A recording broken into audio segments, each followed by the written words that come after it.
Olá! Hoje a gente mergulha no capítulo 15 do Evangelho de Mateus. E olha, é um capítulo que nos leva numa jornada bem interessante, viu? Começa com um debate teológico super tenso e termina com milagres que são pura compaixão. Então, para a gente entender bem esse capítulo, vamos dividir nossa análise em 4 momentos-chave.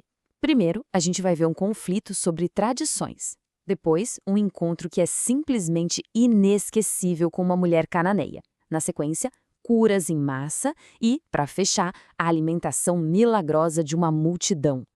E a história já começa com um confronto, sabe? Bem direto ao ponto. Chegam uns líderes religiosos lá de Jerusalém, mas eles não estão ali para um bate-papo teológico, não. A intenção é outra: fazer uma acusação bem direta sobre o comportamento dos discípulos. É essa aqui a pergunta que dá o pontapé inicial em todo o debate. Eles querem saber uma coisa bem específica: por que os discípulos não seguem o ritual de lavar as mãos antes de comer? Para esses líderes, isso era um absurdo, uma violação clara da chamada tradição dos anciãos.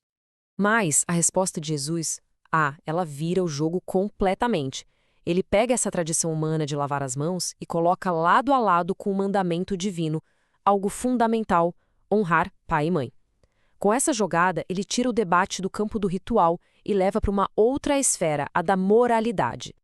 E a acusação que ele faz de volta é pesada, bem direta. Ele basicamente diz que a tradição deles abria uma brecha. Pensa só. Alguém podia simplesmente dizer que seus bens eram uma oferta para Deus e, usando essa desculpa, deixar de cuidar dos pais idosos. Ou seja, na prática, a tradição dele estava anulando o mandamento de Deus.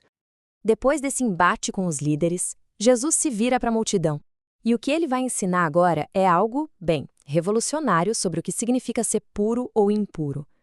A ideia principal é que a verdadeira contaminação não é algo que vem de fora.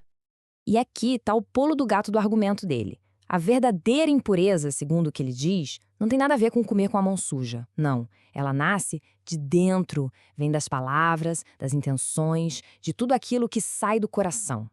Os discípulos, claro, ficaram meio confusos e pediram para ele explicar melhor.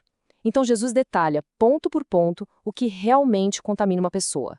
Maus pensamentos, adultério, fofoca, calúnia, todas essas coisas que, de novo, nascem no coração. Bom, agora a história dá uma virada. A gente sai daquele clima de debate em Jerusalém e viaja para outra região, a de Tiro e Sidom. E é lá que vai acontecer um encontro totalmente inesperado com uma mulher que não era judia. Essa conversa que se cede parece até uma pequena peça de teatro, dividida em 4 atos. Primeiro, vem o grito de desespero da mulher, pedindo ajuda para a filha. Depois, uma coisa surpreendente: o silêncio de Jesus. Mas ela não desiste, ela insiste. E é essa persistência que vai levar ao reconhecimento da fé dela.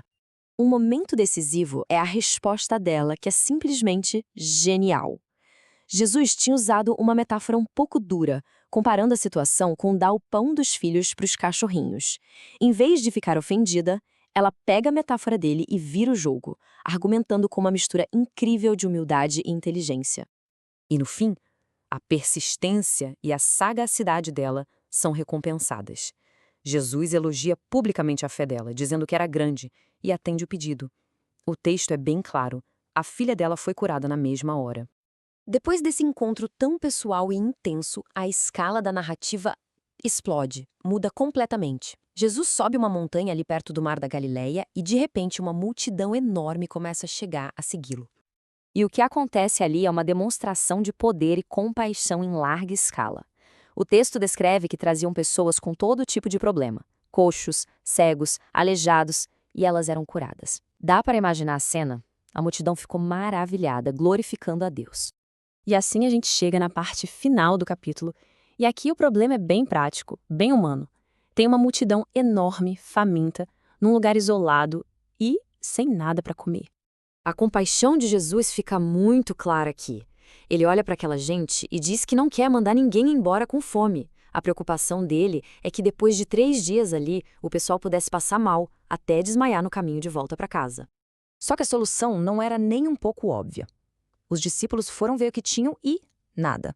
Quer dizer, quase nada, só 7 pães e alguns peixinhos. Pensa na diferença. Isso para alimentar mais de 4.000 pessoas.